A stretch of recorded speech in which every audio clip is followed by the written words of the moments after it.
You are listening to the IFH Podcast Network. For more amazing filmmaking and screenwriting podcasts, just go to ifhpodcastnetwork.com. Welcome to the Bulletproof Screenwriting Podcast, episode number 145. I think you write the film that you want to see. You try to do it, and you do it honestly. And you can't control people's responses, really. Edgar Wright. Broadcasting from a dark, windowless room in Hollywood, when we really should be working on that next draft. It's the Bulletproof Screenwriting Podcast, showing you the craft and business of screenwriting while teaching you how to make your screenplay bulletproof. And here's your host, Alex Ferrari. Welcome to another episode of the Bulletproof Screenwriting Podcast. I am your humble host, Alex Ferrari. Now, today's show is sponsored by Bulletproof Script Coverage.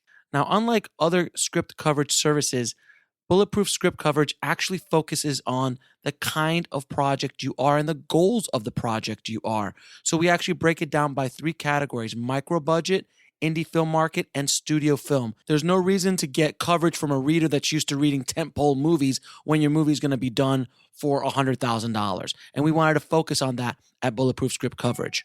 Our readers have worked with Marvel Studios, CAA, WME, NBC, HBO, Disney, Scott Free, Warner Brothers, The Blacklist, and many, many more. So if you need your screenplay or TV script covered by professional readers, head on over to covermyscreenplay.com. And today's show is also sponsored by the Heart Chart Screenwriting Masterclass taught by legendary screenwriter James V. Hart, the writer of Bram Stoker's Dracula, Hook, and Contact, to name a few. His unique story mapping system will teach you how to get your script ready for production and the marketplace. To gain instant access, head over to bulletproofscreenwriting.tv/heart chart. That's HART chart. Well, guys, today on the show, we have writer-director Edgar Wright. Now, I am a huge fan of Edgar's work, and if you don't know some of the films he's done classic films like Shaun of the Dead, Hot Fuzz, The World's End, Scott Pilgrim versus the World, Baby Driver, and his newest film, Last Night in Soho, which I absolutely loved. I had the opportunity to watch it. It is hauntingly beautiful and hypnotic. I really, really, truly enjoyed the film, and I recommend everybody go check it out. It comes out tomorrow in the theaters.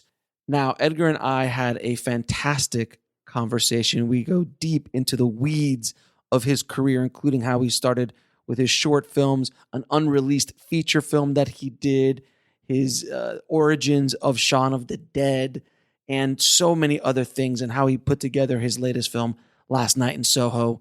So without any further ado, please enjoy my entertaining conversation with Edgar Wright. I'd like to welcome to the show Edgar Wright. How you doing, Edgar?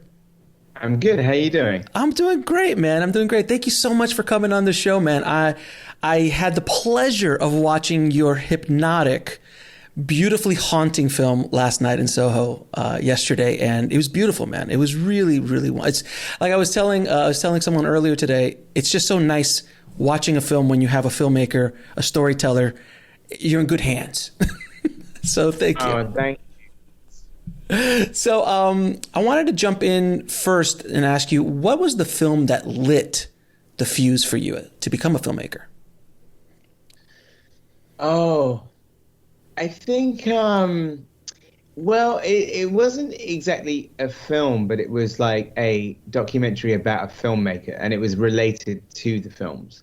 So I was a big film fan from a very early age, and, the first film I ever saw was Star Wars. So I was of that generation where, my parents took me and my brother to see Star Wars, Superman, Raiders, like Close Encounters, and I had a healthy interest in genre through that, and certainly through like horror and sci-fi and lots of films that I wanted to see but wasn't old enough to see. I think the thing, so I was always interested in films and in genre.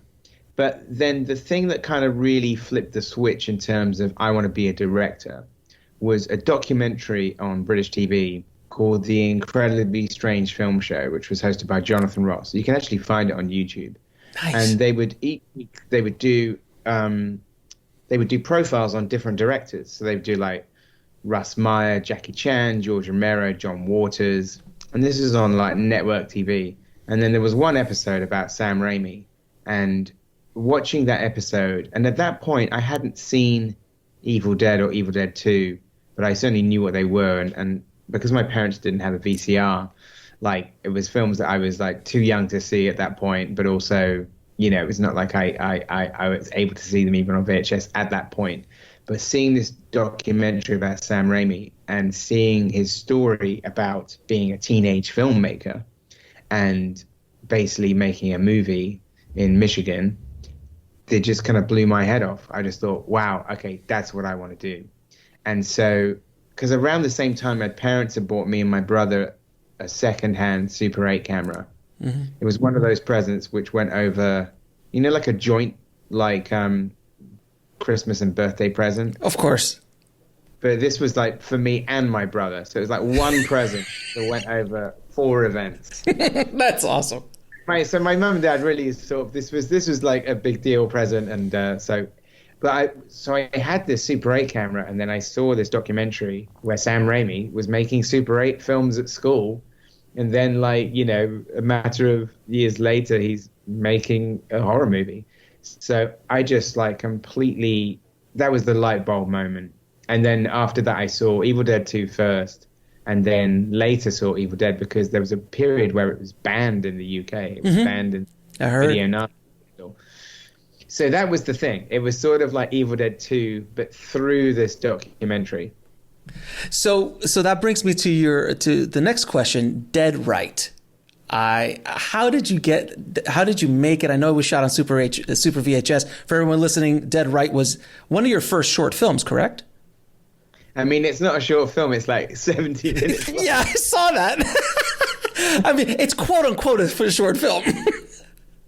Well, I started making, the first thing I did with the Super 8 camera was make like a sort of making like shorts with my friends at school. Oh, did I lose you? No, you're here. I got you. Yeah, go ahead. Weird. I've got it's a weird screensaver. It's very distracting. Sorry. Yeah, I think someone else just jumped on. It's all good. I got you. You can keep going. Can we go back to the video, just you? It's very distracting. I would love to, if I don't know how to do it. It's not on my side. It's on your side. What's going on, guys? Hey, Greg, can you help him out? Change it back to speaker view. Something happened there. We're all weird. Okay. All right. So the first thing I did was make shorts with my school friends, and you know, based around like impressions of celebrities that they could do. So I did this kind of like silly, like sort of action spoof that was about 5 minutes long. I won't mention like the name of the film, because the celebrity that it was based on has been involved in like a national scandal. Fair enough. One of those just like happily like wiped from my CV. Yes. Yeah, but also American people won't understand who it is, but British people will. So I just like, I'll skip over that one. Sure. Basically, I was making these kind of like silly comedy shorts, and then I made an animated film for a competition on TV about wheelchair access in cinemas for comic relief. Mm-hmm. And for this national competition, and I won the competition, and I won a video camera, which I previously would not have been able to afford. So once I got the video camera, then it was around the time I was like 17. Then I was really like off to the races, where I started making these longer form like films with my friends at school, one of which was Dead Right. So I did I did 3. I did a superhero movie that was called Carbolic Soap. Then I did a Western, Fistful of Fingers, not the film version, the video version, like the video version. And then the final one that I did was it was a cop film called Dead Right, which was I shot like over like Easters and summers. And I think there's a lot of people in that movie. I kind of figured as a sort of indie filmmaker or amateur filmmaker that the more people that were in it, the more people might buy a copy. It's great marketing. The more people are in it, more people might buy a copy, and the more family members might buy a copy. So I think like Dead Right, and I was only 18. I think I sold like kind of 200 copies of it at like £10 each or something like that. There you go. So, you know, not too bad. Not too bad a return. Not too bad a return at all. Now, what were some of the biggest lessons you learned from shooting those early films? And I'm assuming Dead Right, by the way, was like a precursor to Hot Fuzz? I mean, I didn't know that at the time. Sure, I mean, of course. I mean, in a weird way, the thing actually sort of, I think I thought about kind of doing something more with Dead Right, but then in a weird way, Hot Fuzz is an inversion of Dead Right. Dead Right, there's this kind of like without any like explanation, like my friend Edward Scotland was playing like an American cop in, you know, we're in like Somerset where I'm from, and there was no explanation for why there was an American cop in this town. But then in a weird way, the Hot Fuzz was sort of doing some of the same things, but just inverting it. Like, so it was like doing an American style cop film in an English village with English actors. So that to me was more interesting than the idea of just having like a sort of, you know, a Dirty Harry spoof had been done to death by that point, you know, but done to death when I did Dead Right as well, to be honest. But I think the thing that I learned, and this is something that I learned doing my own stuff where I was like shooting and editing myself, was a lesson that I learned that then, you know, I kind of didn't kind of take heed of on the next thing. But I think the thing that I learned doing this stuff on video was just about coverage and editing, because on Dead Right, I operated it, I edited it. You know, there was no cameraman. It was just me. It was whatever tree lighting there was just me. All right. But the thing is, I just knew, like, worked out very quickly how many shots and angles you need to edit something. And so kind of the best way of like learning how to direct is like watching your favorite movies, how they're constructed, and trying to copy that, you know? So so that was the big lesson, was just kind of learning about coverage and editing itself. How did you edit? Did you edit like between VCRs? Yeah, I crash edited. Yeah, I've got pretty good at it as well. So did I back in the day. And when I went to art college, to do audiovisual design, and I couldn't get onto the film course I wanted to get onto. They said I was too young, and said I should go on this other course first, which was like a audiovisual design, like a foundation course. But they had an edit suite there, like a tape-to-tape thing. And because it was in Bournemouth, which was a coastal town in the UK, it was like a beach town.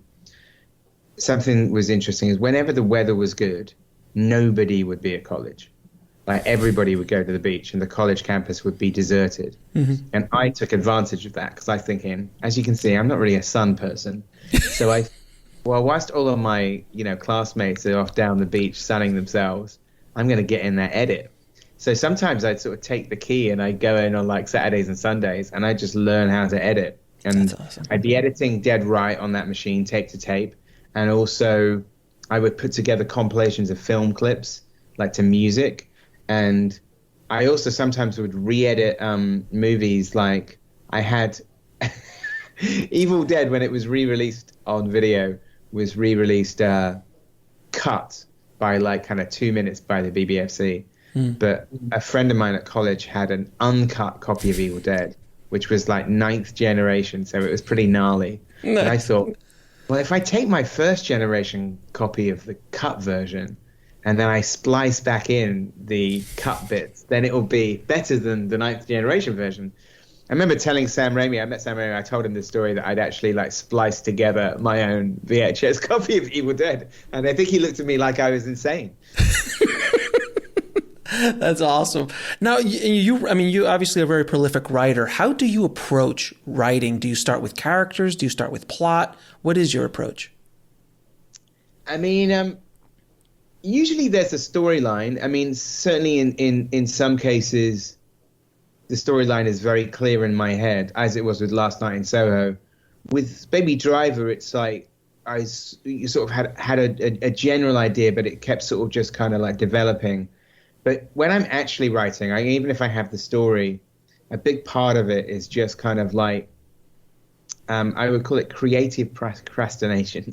Like like in the lead up to writing, you're just like reading a lot of research and listening to lots of stuff that's like, I like used to use music as inspiration, or, you know, in the case of Soho, it was watching a lot of films of the period, not horror films or thrillers, but just like dramas and documentaries about the period.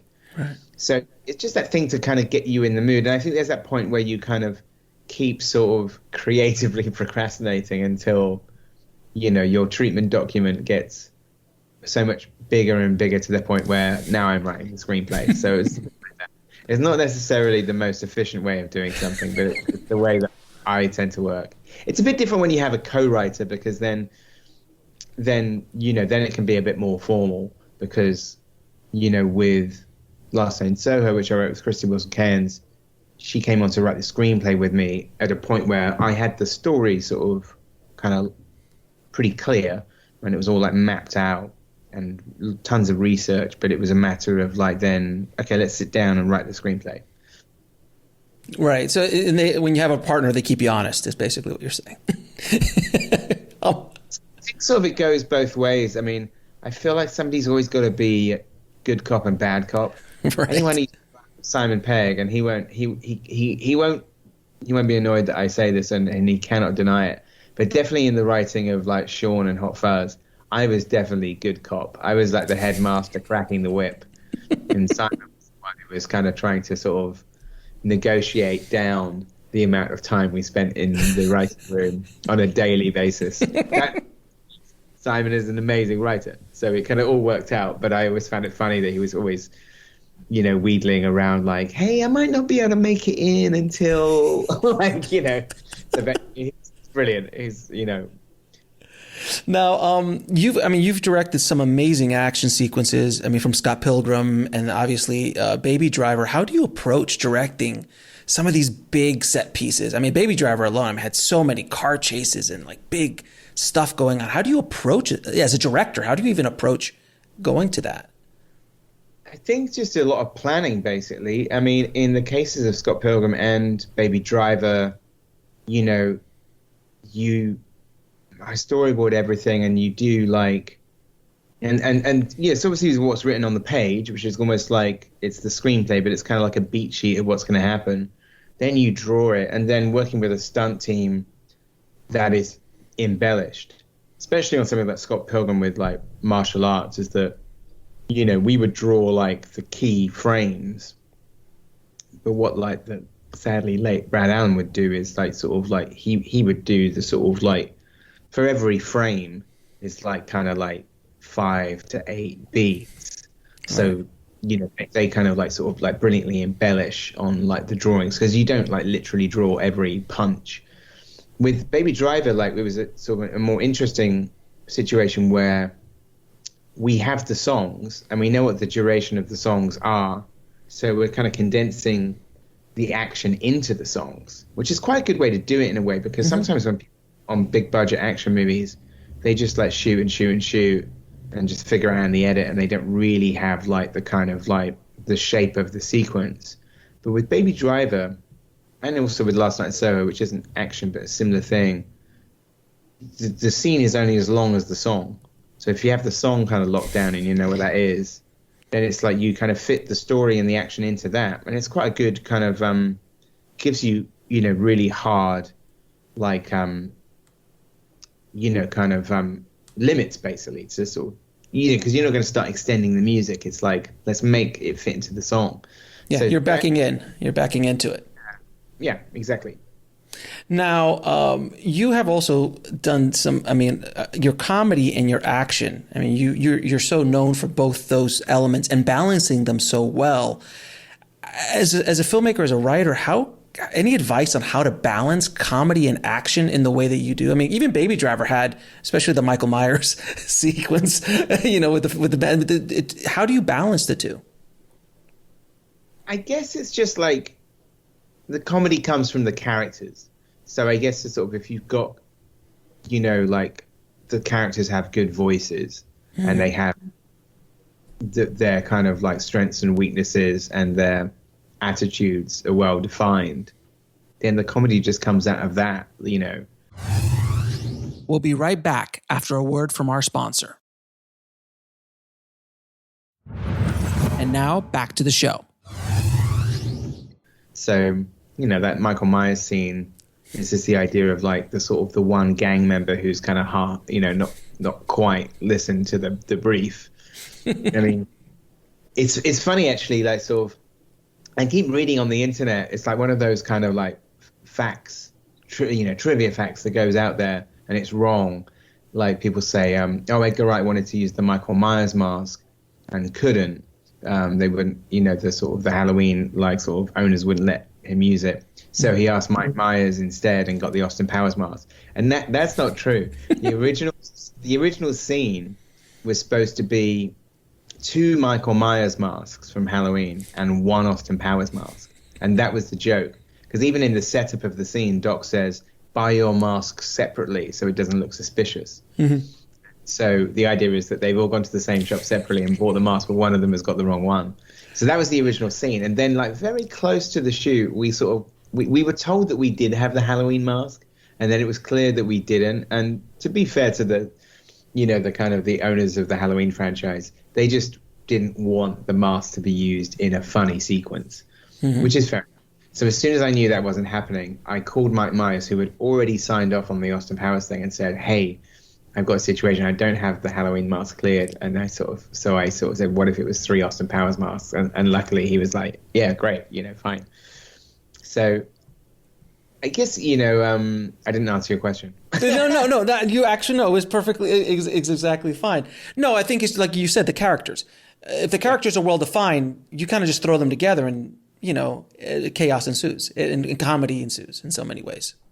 Yeah, it sort of depends on what it is. I mean, in the case of things like Shaun of the Dead and The World's End, it's like taking real people and putting them in a fantastical situation. Right. And sort of the comedy in Shaun of the Dead and World's End, for example, comes from sort of real, grounded, quite naturalistic characters reacting to something absolutely insane.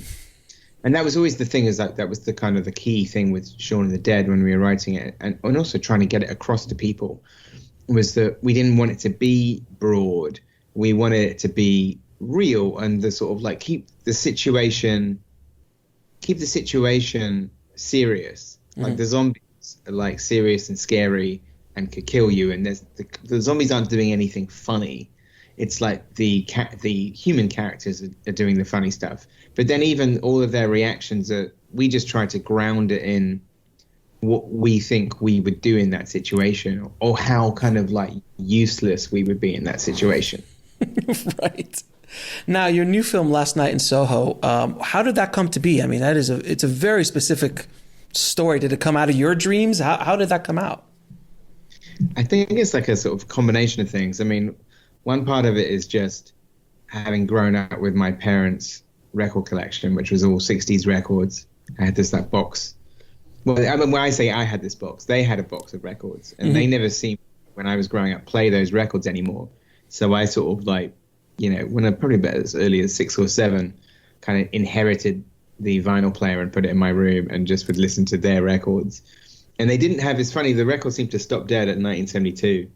So there were no 70s records or early 80s records. It was just like their albums that they bought before. So I just used to listen to that a lot. And then through that, you start to form a perception of the decade and an obsession with it, and a decade that I was not born in. So obsessed with the decade before you. Mm-hmm. So that's really interesting to me. And then that kind of developed in terms of like, I kept having sort of time travel fantasies about going back to the 60s.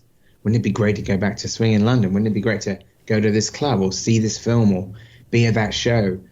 And then the more I would think about it and the more it would kind of just become an ongoing obsession, I started to wonder why that was and whether that was healthy, and was nostalgia itself like a failure to deal with the present day? Was I in retreat?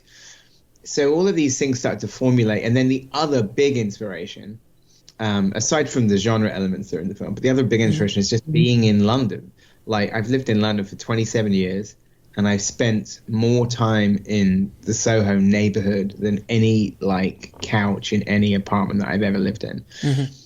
And that place is very sort of like compelling and somewhat disturbing sometimes in terms of its entertainment district. Like it's sort of the big nightlife district and right in the middle of London. It's the heart of the film and TV industry, but it also, you know, certainly going back, is kind of the heart of the underworld and the sex industry, and all of these things kind of strangely sort of coexist. Like now, the Soho of today is sort of been gentrified in a way, but not quite. It still has that thing that after midnight, the other Soho starts to kind of make itself known. So it's a very, very interesting and odd place. It literally feels a bit like at midnight, like Brigadoon, the other Soho appears. And so it's a very sort of compelling and interesting place. And I'm the sort of person who can't walk around a city and not think about the past. And you know, when you're in buildings that are like hundreds of years old, mm-hmm. you know, I'm the sort of person like Eloise in the movie who starts to wonder what these walls have seen. Now, one last question. What advice would you give a filmmaker trying to break into the business today, or a screenwriter trying to break into the business today? I think it's a matter of like finding your own voice. And I think the key thing is, and this is a difficult thing to do, the key thing is do things that you want to do, not things that you think you ought to do. I think sort of like this kind of chase after things that you think other people want to see rather than what you really want to do. Like, you know, you could certainly have success with that, but it's things that are from the heart or things that are real passion of yours will always, I think, score kind of like higher eventually. And that's really, I mean, I think the thing is that in I'm sorry, something just happened on my thing. No worries. So it's all good. We'll edit it between VHSs. It's all good. Something, my Adobe Flash suddenly decided it wanted to update, and it was like, no, not now. I never want to update Adobe Flash. Like, I guess as well, like, you know, in this day and age, there's more chance of getting your work out there than ever before. I mean, I know that kind of sounds like a pat response, but it's true just in terms of, you know, like people getting their shorts seen on, you know, kind of various digital platforms or whatever. It's like that wasn't something that existed when I was growing up. So, you know, in terms of what people can do just on social media or even like on TikTok or whatever, or you see this kind of amazing things from people shooting stuff around the world. That didn't, I mean, I'm sure if I was like sort of like, if that existed then when I was a teenager, I'd be like shooting kind of like silly comedy shorts and putting them online, you know? So in other words, you didn't look at Shaun of the Dead and said, where the money is obviously zombie comedies. And that's why I'm going to do Shaun of the Dead. You actually did because it came from the heart. Well, at that time as well, when we first started writing it in sort of 2000, you know, there were no other zombie film. It seems amazing to think of this because now you can't kind of move without knocking over a zombie film. Mm-hmm. But back then it was like the zombies had sort of been gone from the zeitgeist. You know, they'd been sort of like died off kind of in the 90s, essentially, zombie movies. And it was around the time when the Resident Evil games were coming out. That's sort of what got me and Simon talking about it through the TV show we did, Spaced. But when we started writing Shaun of the Dead, it wasn't like there were really any other zombie movies on the horizon at all. Maybe there was the Resident Evil movie was the only one. Right. And we were writing the movie. I remember vividly Simon calling me and saying, "Hey, have you heard that Danny Boyle's doing a zombie movie?" And I was like, "What the fuck?" The first time I heard of 28 Days Later. And I was so mad. I was so absolutely livid because I was like, no, we're doing a zombie film. And as it turned out, in a weird way, when I saw the movie, which I think came out maybe like 18 months before ours, you know, it wasn't anything like Shaun of the Dead. And in a strange way, it kind of probably teed us up, you know, in the sense that like, you know, I think in a way like it helped Shaun of the Dead. Right. And then, you know, so it was actually sort of like a blessing in a way. Edgar, thank you so much for being on the show, man. I appreciate it. And congrats on the new film, man. It is a fantastic feat. So continued success to you, my friend. And please keep making movies. Thank you. Thanks for having me. I want to thank Edgar so much for not only coming on the show and dropping his knowledge bombs, but for the inspiration that he provides so many of us filmmakers out here with the work that he does. So thank you again so much, Edgar. Again, I recommend that everyone go check out his new film, Last Night in Soho. It is really a hypnotically haunting film. Now, if you want to get links to anything we spoke about in this episode, including how to get tickets, head over to the show notes at bulletproofscreenwriting.tv/145. And if you haven't already, please head over to screenwritingpodcast.com, subscribe, and leave a good review for the show. It really helps us out a lot. Thank you again so much for listening, guys. As always, keep on writing, no matter what. I'll talk to you soon. Thanks for listening to the Bulletproof Screenwriting Podcast at bulletproofscreenwriting.tv.